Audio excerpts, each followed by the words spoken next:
Filipino food is being absolutely slept on, but today I think I have a recipe that's gonna wake everybody up. It's chicken adobo.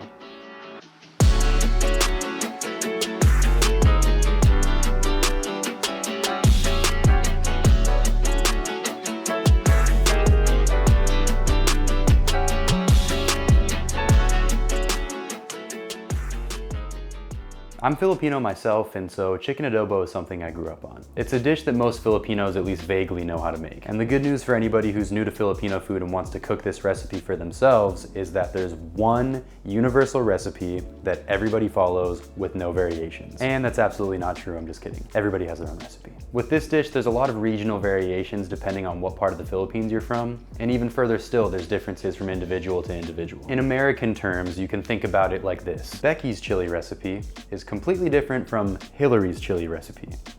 Does that make sense? Anyway, that's all to say that if I make chicken adobo differently than how you make chicken adobo, neither of us is necessarily wrong.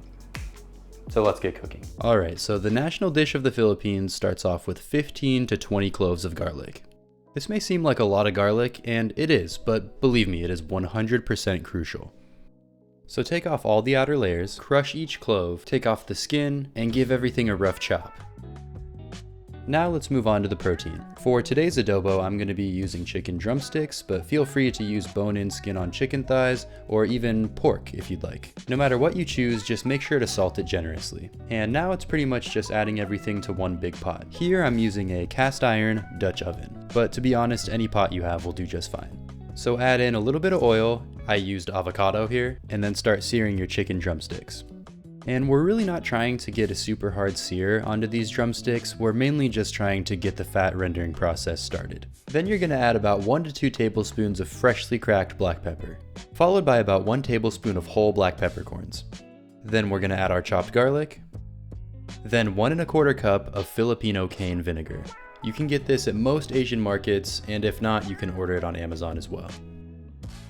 Next, we're gonna add about 3/4 cup of soy sauce, and you can really use whatever soy sauce you want here. I just decided to use a Filipino soy sauce because it came bundled with the cane vinegar. Next, you'll add about 2 tablespoons of packed dark brown sugar, and then 5 bay leaves. Then finally, we're gonna add about 1/4 to 1/2 cup of water. And once you've added everything to the pot, just make sure to give everything one big mix to make sure things get incorporated. And from here on out, it's very, very simple. We're just gonna bring everything to a boil, and once it gets there, we're gonna adjust the heat to low, cover, and simmer for about 30 minutes. And when the 30 minutes is up, we're just gonna flip the chicken and repeat. During this second 30 minutes, the sauce is gonna thicken, and all of the rich flavors will continue developing. Just look at that juicy chicken. And when the time is up, you're ready to start plating. I like to begin with a base of steamed rice, then I throw down my chicken, and I'm realizing I forgot to do it here, but be generous with the sauce. Trust me, it's the best part. And then garnish with green onions. And we're gonna do a quick thumbnail. Fuck, that's so hot. I would not recommend eating this immediately after taking it out of the pot, but I wouldn't blame you if you do. All right, so the adobo's all done, and now we're just gonna do a quick taste test. I don't know why, but eating on camera is still a little weird for me, and I'm still getting used to it. Cheers, everybody.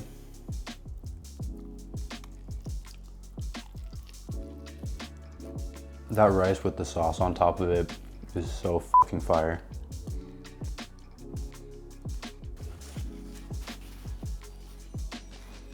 Okay, so that was really, really good. I'm a little biased, but honestly, I give this dish like an 11, a 12 out of 10. It's really, really good. And I think a big reason why it's so good is because this dish, I mean, it covers the entire flavor spectrum. Like you get salty, sweet, sour, what am I missing? Umami, literally everything, so much flavor is brought into one single dish. Shit. Where was I? Like I said, I grew up eating this, so I'm extremely biased, but this is probably a top 5 dish for me. And personally, I feel like it's a really great dish to sort of be the gateway to Filipino cuisine. It's really accessible, super easy to make, as you can see. I could go on and on about how much I like adobo and the specific reasons why, but honestly, I think I just want to leave it at you should cook this immediately. I'll see you next Friday.